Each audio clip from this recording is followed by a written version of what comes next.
ഹരേ കൃഷ്ണ. സർവം ശ്രീ രാധാകൃഷ്ണാർപ്പണമസ്തു. അധ്യായം 2 ഗീതാവിഷയ സംഗ്രഹം. ശ്ലോകം 72. ഏഷാ ബ്രാഹ്മീ സ്ഥിതി പാർത്ഥ നൈനാം പ്രാപ്യ വിമുഹ്യതി സ്ഥിത്വാസ്യാമന്ധകാലേപി ബ്രഹ്മനിർവാണമൃച്ഛതി. വിവർത്തനം. ഏതൊന്നിലെത്തിയാൽ മനുഷ്യന് വിഭ്രാന്തിയൊഴിയുന്നുവോ ആ ആത്മീയവും ദൈവീകവുമായ പദമാണിത്. ഇവിടെ നിലയുറപ്പിച്ച് മരണവേളയിലും അതേ സ്ഥിതി തുടരുന്നവൻ ഭഗവത് ധാമത്തിലെത്തും. ഭാവാർത്ഥം. കൃഷ്ണാവബോധം അഥവാ ദിവ്യജീവിതം ഒരാൾക്ക് പെട്ടെന്ന് അനുഭവപ്പെട്ടു എന്ന് വരാം. ഒരാൾ ലക്ഷോപലക്ഷം ജീവിതങ്ങൾക്കു ശേഷവും ആ സ്ഥിതിയിൽ എത്തിയില്ലെന്നും വരാം. യാഥാർത്ഥ്യം മനസ്സിലാക്കുന്നതിൻ്റെയും അത് അംഗീകരിക്കുന്നതിൻ്റെയും പ്രശ്നമാണിത്.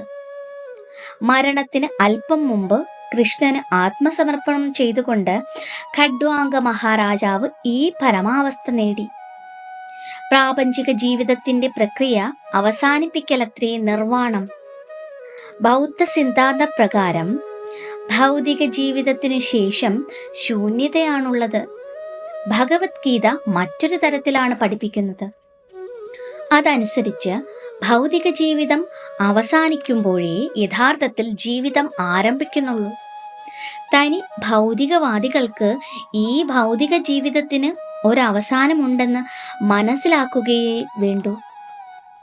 ആധ്യാത്മികമായി പുരോഗമിച്ചവർക്കാകട്ടെ ഇതിനു ശേഷം മറ്റൊരു ജീവിതമുണ്ട്.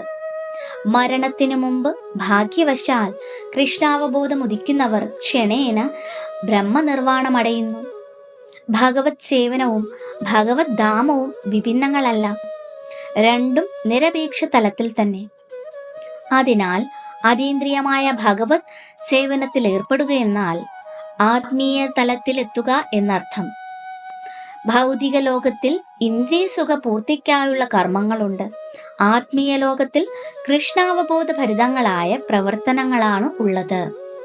ഈ ജീവിതത്തിൽ കൃഷ്ണാവബോധം ഉദിക്കുന്നതു തന്നെയും ക്ഷണേന ലഭ്യമായ ബ്രഹ്മപദപ്രാപ്തിയത്രേ. ആ സ്ഥിതിയിലുള്ള ഭക്തൻ ദൈവസാമ്രാജ്യത്തിൽ പ്രവേശിച്ചു കഴിഞ്ഞു. ഭൗതിക പദാർത്ഥം എന്നതിന് നേരെ വിപരീതമാണ് ബ്രഹ്മപദം. അതുകൊണ്ട് ബ്രാഹ്മി സ്ഥിതി ഭൗതിക പ്രവർത്തനങ്ങളുടെ രംഗത്ത് നിന്നകന്ന നിലയെ സൂചിപ്പിക്കുന്നു. ഭഗവത് സേവനത്തെ ഭൗതിക ബന്ധങ്ങളിൽ നിന്നുള്ള മോചനമെന്ന് ഭഗവത്ഗീത അംഗീകരിക്കുന്നുണ്ട്. സഗുണാൻ സമതീത്യൈതാൻ ബ്രഹ്മഭൂയായ കൽപ്പതേ. ഈ ബ്രാഹ്മി സ്ഥിതി ബന്ധമുക്തി തന്നെ. ശ്രീല ഭക്തി വിനോദ് ഠാക്കൂർ ഈ 2-ാം അധ്യായത്തെ ഭഗവത്ഗീതയുടെ ഉള്ളടക്കമായി സംഗ്രഹിച്ചിട്ടുണ്ട്. ഭക്തിയോഗം, ജ്ഞാനയോഗം, കർമ്മയോഗം എന്നിവയാണ് ഭഗവത്ഗീതയിലെ വിഷയങ്ങൾ. 2-ാം അധ്യായത്തിൽ കർമ്മയോഗവും ജ്ഞാനയോഗവും വിശദമായി പ്രതിപാദിക്കപ്പെട്ടിരിക്കുന്നു.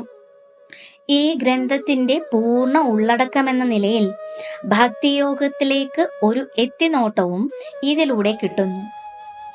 ഗീതാ വിഷയ സംഗ്രഹമെന്ന ശ്രീമദ് ഭഗവത്ഗീതയുടെ 2-ാം അധ്യായത്തിന്റെ ഭക്തിവേദാന്ത വിശദീകരണം ഇപ്രകാരം സമാപിക്കുന്നു.